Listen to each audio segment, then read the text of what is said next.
I'm Sam Hunter and I'm here from Homesearch. We are a data platform for estate agents now. We describe ourselves in-house as like the data daddies. Yeah. We want to be the place where every property professional goes for their property and market information.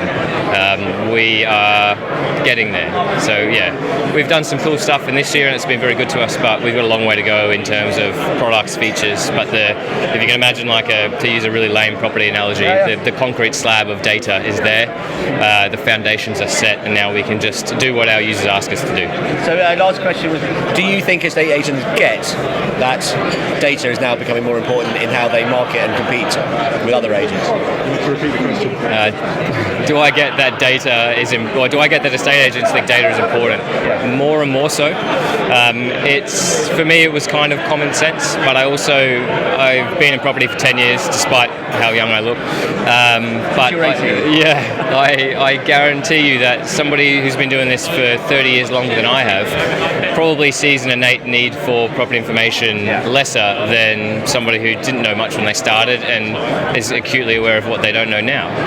But more and more so we see people going, this is useful, not so much for me, but when I can contextualize it and package it up and hand it to my clients, they see the value in it. And that's why we've gone down the path that we've gone and keeping it for professionals, because it's difficult. If you get all this information, you don't really know what to do with it. But if somebody can hold your hand through it and say, well, this is the important bit and this is the important bit and why, then there's a better relationship there. There's higher fees. There's hopefully better experience, and we can go from less being distrusted to being higher trusted. Because so I've thought another one. So during the last panel session, they were saying that a lot of vendors and buyers, but maybe vendors now know a lot about the game, and they know a lot about the market, and they know a lot about, and the buyers know a lot about the properties.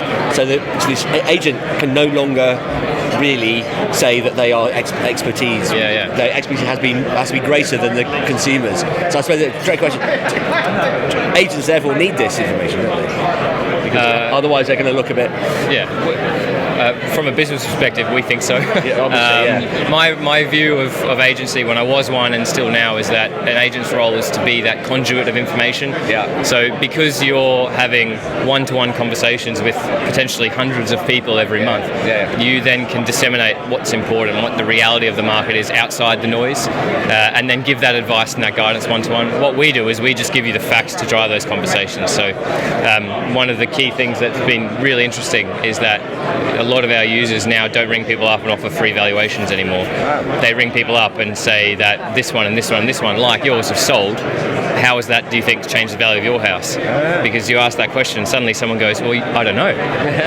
Can you tell me? And then we sort of fit in with answering some of the questions along the way there as well. So if you say your house is worth £550,000, you'll go, no, it isn't. No, it's worth £650,000. I buried my dog in the backyard, so it's worth 10% more than my neighbour's, which is identical.